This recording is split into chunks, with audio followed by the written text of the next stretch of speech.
Всем привет! Сегодня хотелось бы обсудить с вами смерть самой кровавой султанши в истории Османской империи Кесем Султан.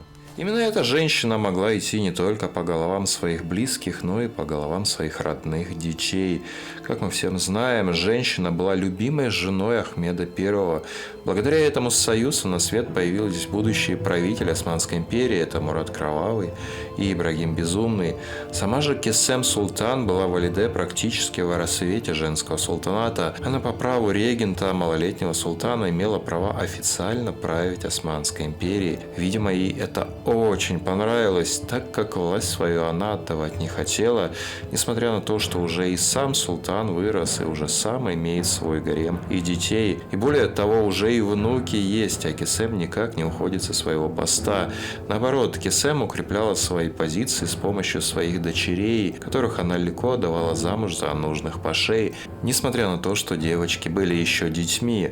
Мы уже обсуждали эту тему, вы можете увидеть видео по подсказке выше или по ссылке в описании к этому видео. Кесем старела, и начались волнения в народе. Янычары стали бунтовать, сила янычар сильно нарастала, и они могли свергнуть султанов, чего очень сильно боялась Кесем. Ранее такого не могло случиться, так как у власти стояли сильные султаны, и янычары побаивались их. Но тут никому не секрет, что у руля стоит женщина, и с ней можно легко договориться, а если нет, то просто припугнуть. Кесем спешила убрать своего внука Мехмета с престола и посадить другого, Сулеймана, так как его мать была более покладистая, чем Турхан, мать султана Мехмеда. А власть Кесем стала рушиться у нее на глазах, и она спешила устроить государственный переворот. Турхан узнал об этом, так как к ней была приставлена ее рабыня, чтобы та следила за Кесем. Именно благодаря этой рабыне Мехмед выжил. Турхан незамедлительно вместе с великим визиром получили у муфтия согласие на казнь главной бунтовщицы Кесем Султан.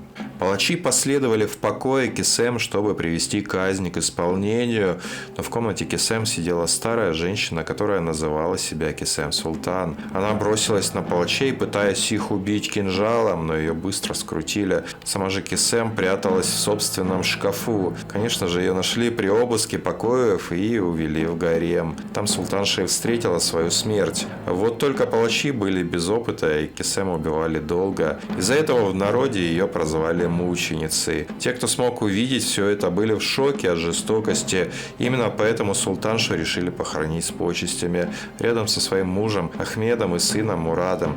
Женщина умерла в 62 года. 3 сентября 1651 года все ее подданные и паши были казнены вместе с ней. В ту страшную ночь все стены дворца наполнились криками людей.